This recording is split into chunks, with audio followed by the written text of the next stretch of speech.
سيئات أعمالنا من يهده الله فلا مضل له ومن يضلله فلا هادي له وأشهد أن لا إله إلا الله وحده لا شريك له وأشهد أن محمدًا عبده ورسوله أما بعد فأعوذ بالله السميع العليم من الشيطان الرجيم من همزه ونفخه ونفثه بسم الله الرحمن الرحيم قال الله تبارك وتعالى في القرآن المجيد يوصيكم الله في أولادكم للذكر مثل حظ الأنثيين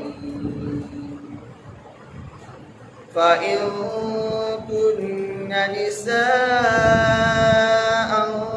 فوق اثنتين فلهن ثلثا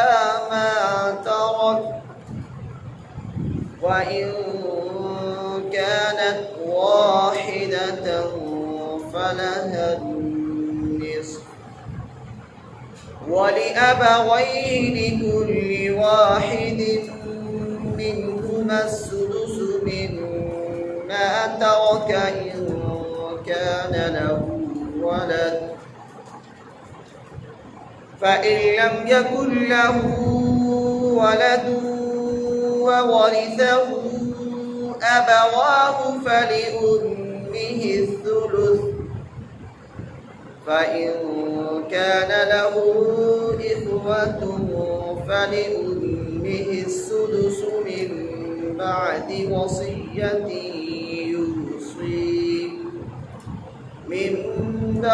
وصية يوصي بها أو دين آباؤكم وأبناؤكم لا تدرون أيهم أقرب لكم نفعا فريضة من الله إن الله كان عليما حكيما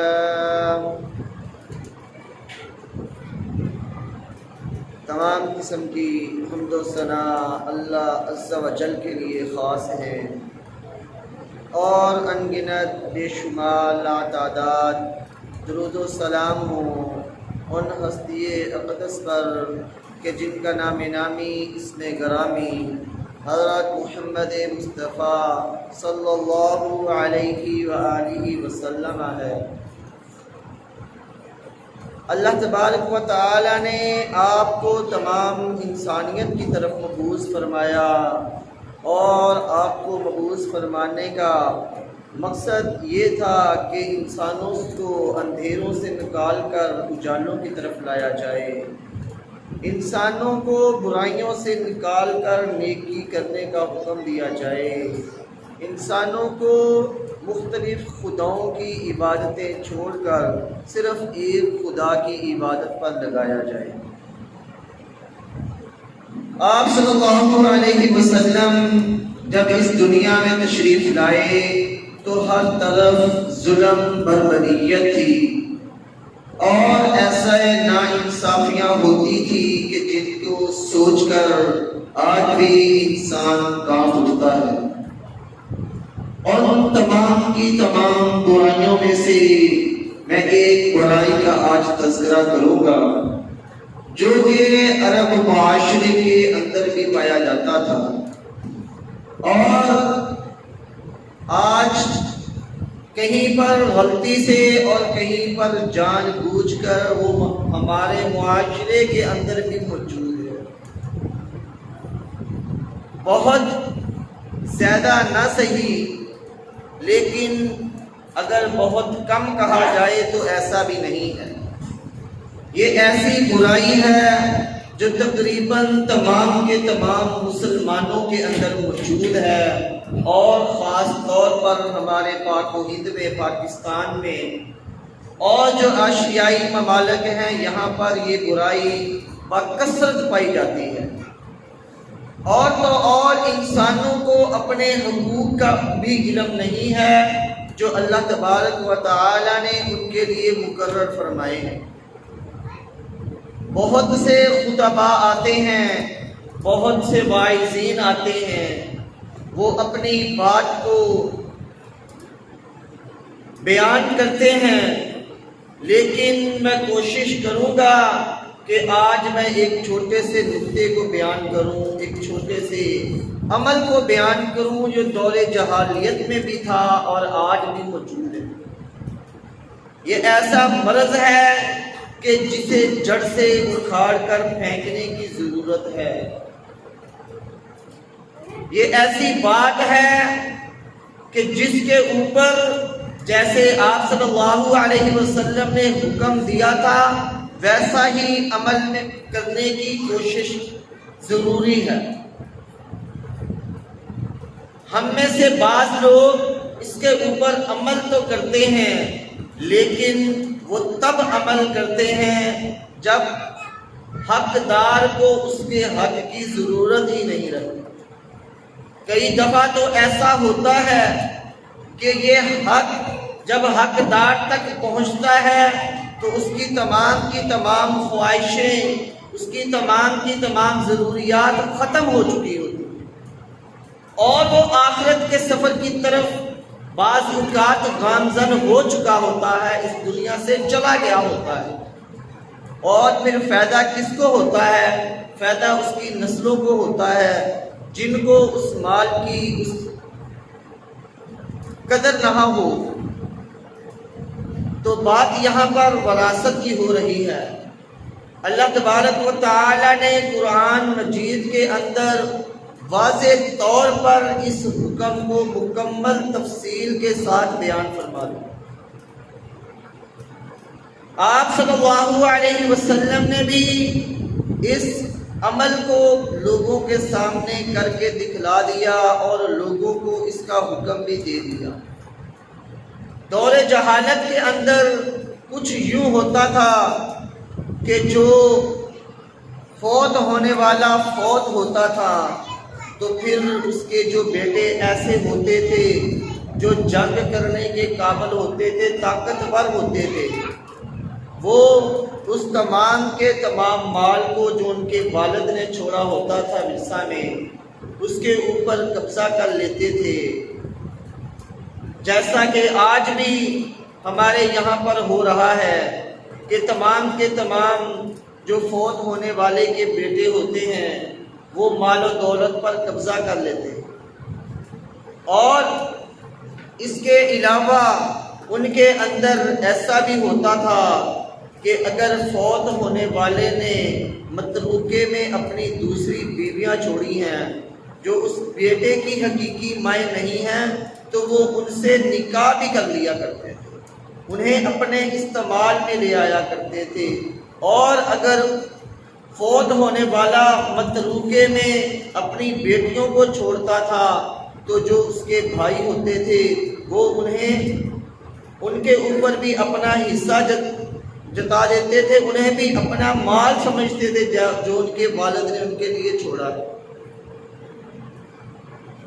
آج ہمارے ہاں یہ برائی بہت زیادہ پائی جاتی ہے کہ جب حقدار کو اللہ تبارک و تعالی نے دینے کا اس کا حق حکم دے دیا، ان اللہ یأمرکم ان تؤدوا الامانات الی اہلھا، اللہ تبارک و تعالی قرآن کے اندر حکم دے رہے ہیں، اور کہیں پر اللہ تبارک و تعالی یوصیکم اللہ فی اولادکم للذکر مثل حظ الانثیین، اللہ تبارک و تعالی وصیت فرما رہے ہیں، لیکن ہم نے اس کے باوجود بھی اللہ تبارک و تعالیٰ کے نہ حکم کو مانا، نہ اللہ کی وصیت کو مانا جو اللہ تبارک و تعالیٰ نے ہمارے لیے کیا تھا۔ جیسا دور جاہلیت میں ہوتا تھا ویسا ہی طریقہ آج تک ہم نے اپنایا ہوا۔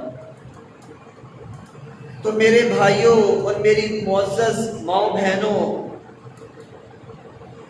میں یہ اس لیے بیان کر رہا ہوں تاکہ آپ کو آپ کا حق معلوم ہو۔ اگر آپ نے اپنی بہنوں کا، اپنے بھائیوں کا حق کھایا ہے تو انہیں اپنی زندگی کے اندر ہی واپس کر دیں، ان کا جو حصہ بنتا ہے انہیں دے دیں۔ یہ آسان ہے اس بات سے کہ کل قیامت کے دن آپ زمین کی ساتوں زمینیں اٹھا کر محشر کے میدان تک پہنچے اور فرشتے آپ کے اوپر درے لگا رہے ہوں، آپ کو کوڑے پڑ رہے ہوں، آپ پوری انسانیت کے سامنے ذلیل ہو رہے ہوں۔ یہ اس بات سے لاکھ گنا بہتر ہے کہ آپ دنیا کے اندر جن کا جو حق ہے انہیں ادا کر دیں۔ آج ہمارے معاشرے کے اندر اول بات تو یہ ہے کہ میں نے بہت سے ایسے دیندار گھرانے بھی دیکھے ہیں جو دین کو سمجھنے والے، دین کو جاننے والے ہیں، لیکن وہ بھی اپنی بہنوں کا حق ادا نہیں کرتے۔ یا اگر کوئی اپنی بہنوں کا حق ادا کرے گا تو پہلے اس کی شرائط ہوگی کہ بہنوں صبر کر لو، ہمارے کاروبار ٹھیک نہیں ہیں، ہم اپنے کاروباروں کو جما لیں، ہمارے کاروبار ٹھیک ہو جائیں، ہمارے معاشی حالات ٹھیک ہو جائیں، اس کے بعد ہم آپ کو آپ کا حق دیں گے۔ یہ بہنوں کا کوئی ذمہ داری نہیں ہے کہ آپ کے گھر کے حالات بہتر ہوں تو پھر آپ ان کو ان کا حصہ دیں۔ ہو سکتا ہے آپ کی بہن کے گھر کے حالات آپ سے بھی بدتر ہوں، وہ تو آپ کے سامنے اپنے گھر کے حالات کا رونا نہیں رو رہی، تو آپ اس کے سامنے یہ رونا کیوں رو رہے ہیں؟ اور آپ اللہ کے حکم سے انکار کر رہے ہیں۔ اتنے ظالم ہو چکے ہیں کہ اللہ نے جو آپ کو حکم دیا تھا آپ اس سے انکار کیے جا رہے ہیں۔ اور بعض لوگ جو دیتے ہیں وہ اس حالت میں دیتے ہیں کہ جو لینے والا ہوتا ہے وہ یا تو بوڑھا ہو چکا ہوتا ہے یا اس دنیا سے گزر چکا ہوتا ہے۔ تو ایسے حصے کا کیا فائدہ کہ جب انسان اپنی جائز ضروریات کے اوپر خرچ نہ کر سکے۔ یہ اللہ کا حکم ہے اور اللہ کا اٹل فیصلہ ہے، اس لیے اس فیصلے کے اوپر ہم سب کو لازمی طور پر عمل کرنا چاہیے۔ جو نہیں عمل کرتا وہ ظالم لوگ ہیں، وہ کل قیامت کے دن، ایک حدیث کے اندر آتا ہے کہ جس نے ایک بالشت زمین کا کسی کا مار لیا، کسی کا ناجائز طریقے سے کھا لیا، وہ لازمی نہیں ہے کہ کوئی غیر ہو، اپنے بہن بھائی کا بھی کھا لیا تو پھر وہ قیامت کے دن 7 زمینیں اٹھا کے اپنے کندھوں کے اوپر چل کر جائے گا محشر کے میدان کی طرف۔ اسی طرح ایک بادشاہ نے کسی عورت کی ایک چھوٹی سی کٹیا تھی، وہ اس کے محل کے راستے میں آ رہی تھی، اس نے کہا یہ مجھے فروخت کر دو۔ اس مائی نے، بزرگ عورت نے نہ وہ اس کو بیچی تو اس نے اس کے اوپر زبردستی اپنا محل تیار کر لیا، اس کی زمین کو غصب کر لیا۔ وہ عورت قاضی کے پاس گئی، قاضی سمجھدار انسان تھا، وہ ایک دن بادشاہ کے ساتھ باغ میں ٹہل رہا تھا، اس نے بادشاہ سے کہا کہ میں یہ بورا یہاں سے مٹی کا بھرنا چاہتا ہوں تو آپ میرے سر پر، میرے کندھوں پر رکھوا دیں۔ اس نے اس بورے کو اچھی طرح سے بھرا اور اتنا بھرا کہ 2 بندوں سے مل کر اٹھایا نہیں جا رہا تھا۔ اس نے بادشاہ سے کہا میری ہیلپ کریں، میرے کندھوں پر رکھوائیں۔ جب بادشاہ نے اس کو اٹھانا چاہا تو وہ بادشاہ سے اٹھایا نہیں جا رہا تھا۔ تو اس نے کہا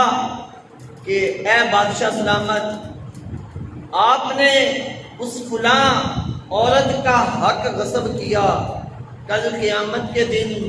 جب آپ سے ایک کٹیا کی جگہ ہی بے شک تھی، اس کی 7 زمینیں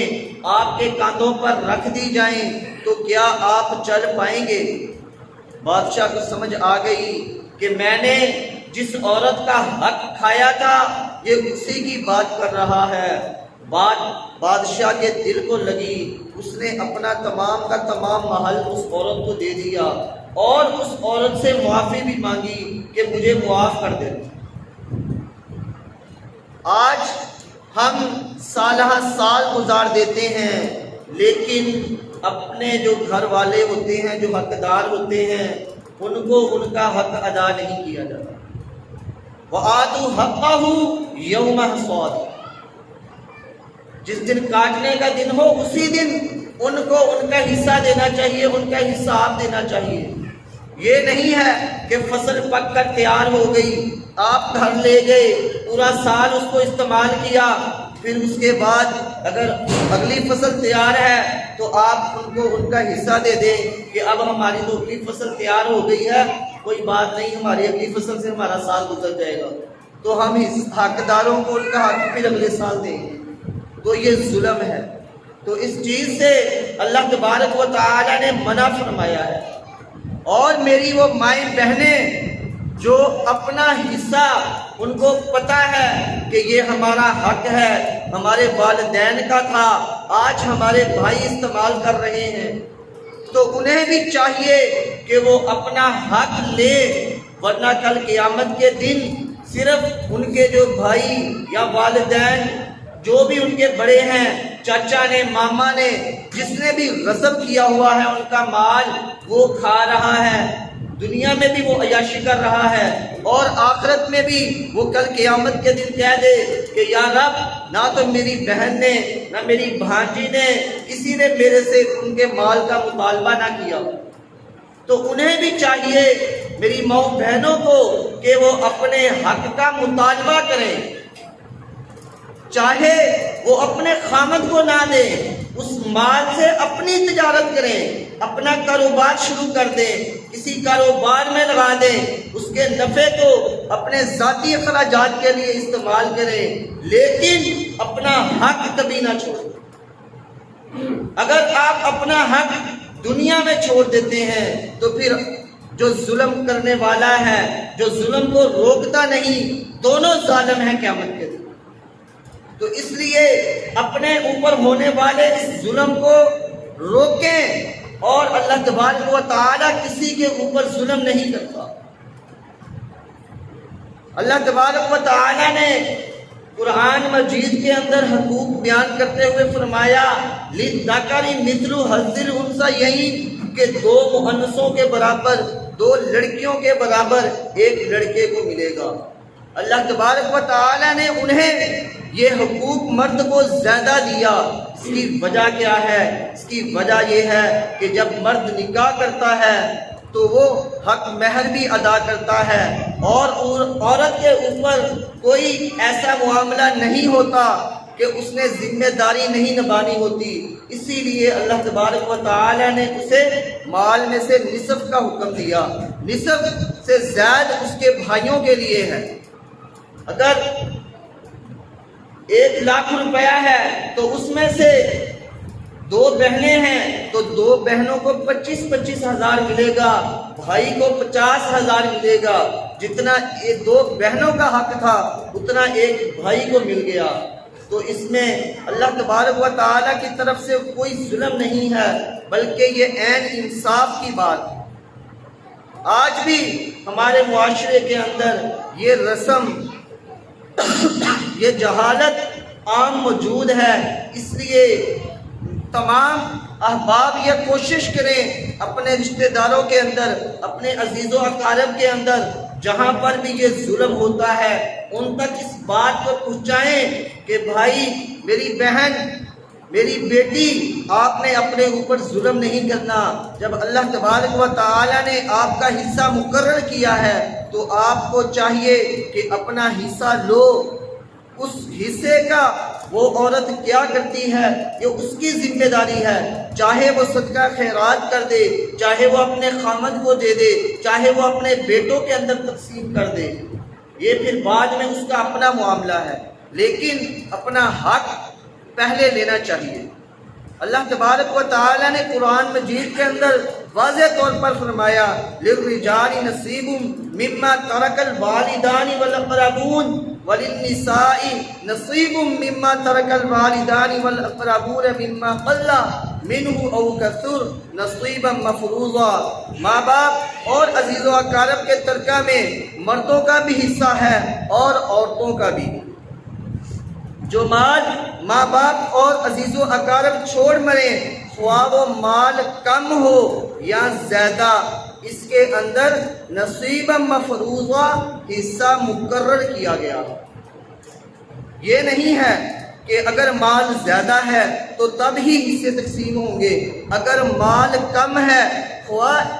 50,000 ہی ہوں اور 5 بہن بھائی ہوں، 10 بہن بھائی ہوں، پھر بھی ان کے اندر مال کو تقسیم کرنا اللہ اور اس کے رسول کا حکم ہے، اس لیے اس مال کو تقسیم کیا جانا چاہیے۔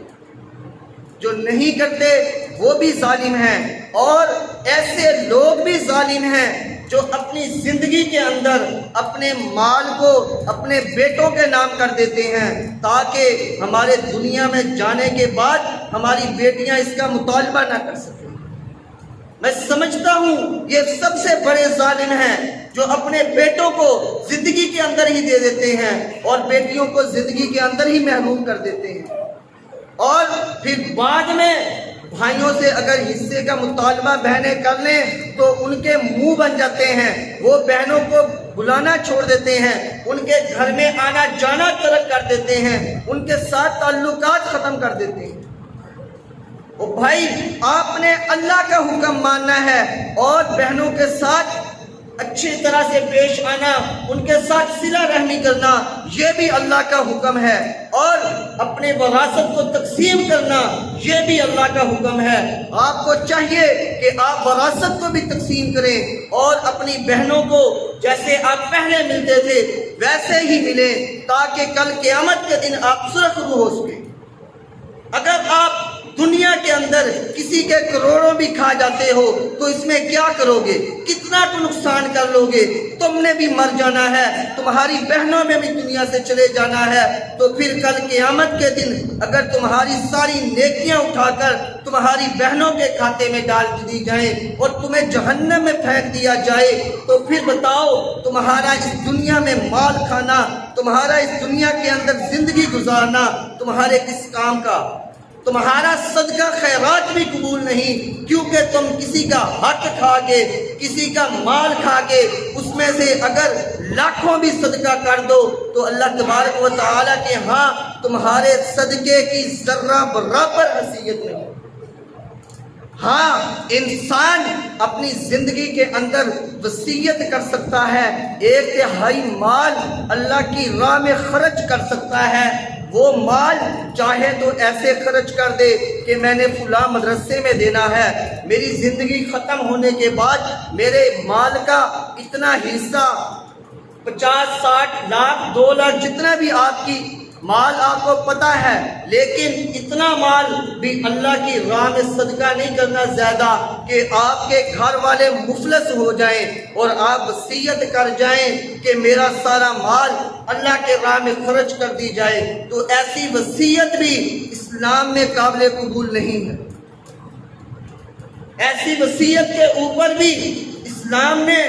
حرج لگایا ہے کہ ایسی وصیت جس کے بعد اس کے جو چھوڑے ہوئے بچے ہیں، جو اس کے بچے ہیں، بیوی ہے، بیٹیاں ہیں، بیٹے ہیں، وہ غریب ہو جائیں، مفلس ہو جائیں، ایسی وصیت کو اسلام نے رد کیا ہے۔ ہاں، آپ اپنے مال میں سے آپ سمجھتے ہیں کہ مجھے اللہ تبارک و تعالی نے کافی تعداد کے اندر بہت زیادہ مال دے رکھا ہے، میں اس مال کا ایک حصہ اللہ کی راہ میں خرچ کرنا چاہتا ہوں، اگر میں اس دنیا سے چلا جاؤں تو میرے مال میں سے 1/3 حصہ اللہ کی راہ میں خرچ کر دیا جائے تو وہ جائز ہے۔ لیکن اگر آپ پہلے ہی تنگ دست ہیں، قرضوں میں ڈوبے ہوئے ہیں، اور پھر اللہ کی راہ میں مال کو خرچ کرنے کا حکم دیں تو یہ جائز نہیں ہے۔ اس لیے وصیت بھی وہ کریں جو اسلام نے آپ کو اجازت دی ہے۔ آپ وہ وصیت اپنے کسی غریب رشتہ دار کے لیے بھی کر سکتے ہیں، آپ وہ وصیت اللہ کے گھر کے لیے بھی کر سکتے ہیں، کسی مدرسے کے لیے بھی کر سکتے ہیں، کسی ایسے ادارے کے لیے بھی کر سکتے ہیں جہاں پر یتیم طلباء و طلبات کی پرورش کی جاتی ہے، انہیں علم سکھایا جاتا ہے۔ آپ کسی ایسی مسجد کے اندر بھی لگا سکتے ہیں جہاں پر اللہ کا قرآن سکھایا جاتا ہے، رسول اللہ صلی اللہ علیہ وسلم کا فرمان سکھایا جاتا ہے۔ تو یہ آپ کی ذمہ داری ہے کہ آپ خود بھی اس قرآن کے حکم کے اوپر عمل کریں اور اپنے گھر والوں تک اس بات کو پہنچائیں کہ یہ اللہ کا حکم ہے، اور اللہ کے حکم سے انکار کرنے والا مومن ہو ہی نہیں سکتا۔ اللہ کے حکم سے انکار کیا، شیطان نے، وہ مردود ٹھہر گیا،